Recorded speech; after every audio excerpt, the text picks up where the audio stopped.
Microsoft, Amazon, Google, Volvo, Caterpillar, Hyundai, Booking.com. What do these companies have in common? They are part of a new UN report exposing 48 companies for their role in aiding and abetting Israel's occupation of the Palestinian territories and ongoing genocide in Gaza. These companies and this private sector has been engaging in the last 22 months in an economy that has turned genocide. This is how these companies' involvement reaches into the many layers of Palestinian life. Since 2023, Israel has demolished some 3,900 Palestinian structures, according to data from the UN's Office for the Coordination of Humanitarian Affairs.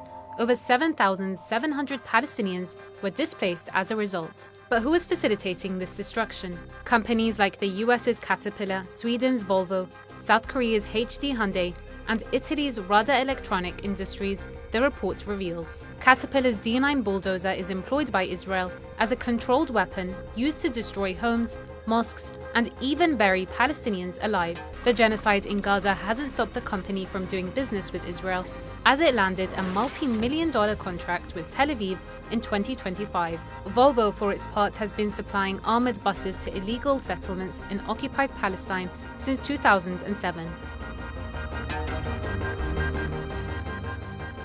The demolitions of Palestinian homes make way for something profitable, a booming industry that the UN report calls occupation tourism. Holiday rentals in illegal Israeli settlements are advertised like any other property.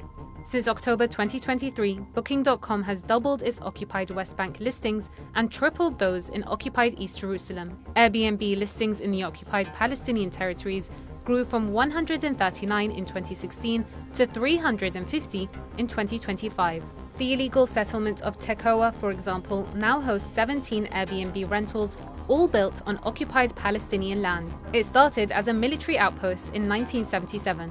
Today it has over 4,000 residents, a swimming pool, tennis courts, a pizzeria, and even a summer festival. Palestinians are banned from entering without special permits. So what looks like an ordinary holiday rental is part of a bigger exploitative system. Demolitions clear the land, settlements are built, and platforms profit. Tnuva, Israel's largest food producer, profits from farmland seized from Palestinians and is owned mostly by China's Bright Dairy and Food. Tnuva's chairman calls dairy farming a pillar of the settlement enterprise. After Gaza's dairy industry was destroyed by Israel in 2014, Palestinian reliance on Israeli dairy increased 160%. Another company, Netafim, is 80% owned by Mexico's Orbia and supplies irrigation technology to illegal settlements, diverting already scarce water supplies and leaving 93% of Palestinian farmland arid.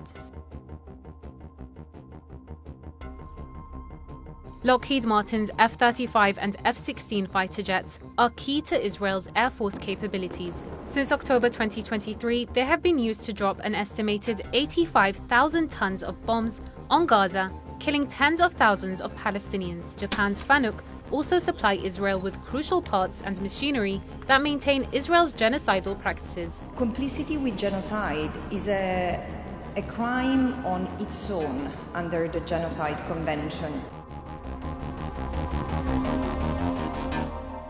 Israel's occupation of Palestine wouldn't work without technology that surveils, controls, and targets Palestinians. Microsoft, Amazon, and Alphabet give Tel Aviv nearly full access to their cloud and AI systems, boosting Israel's surveillance and data processing capabilities. IBM trains Israeli military personnel and manages databases containing Palestinians' biometric data to enforce a strict and discriminatory permit system. Palantir has provided Tel Aviv with AI-driven tools that help Israeli forces select targets through systems codenamed Lavender, Gospel, and Where's Daddy? I found that it was necessary to write this report because many people still don't understand why this genocide has not been stopped. From weapons to bulldozers, holiday rentals to AI surveillance, Israel's regime of genocide and occupation is built and maintained by corporate companies, many based outside of Israel. The report says these instances aren't tragic accidents, but the result of deliberate political and corporate decisions. Involvement in an active genocide and illegal occupation could lead these companies to face legal accountability under international law.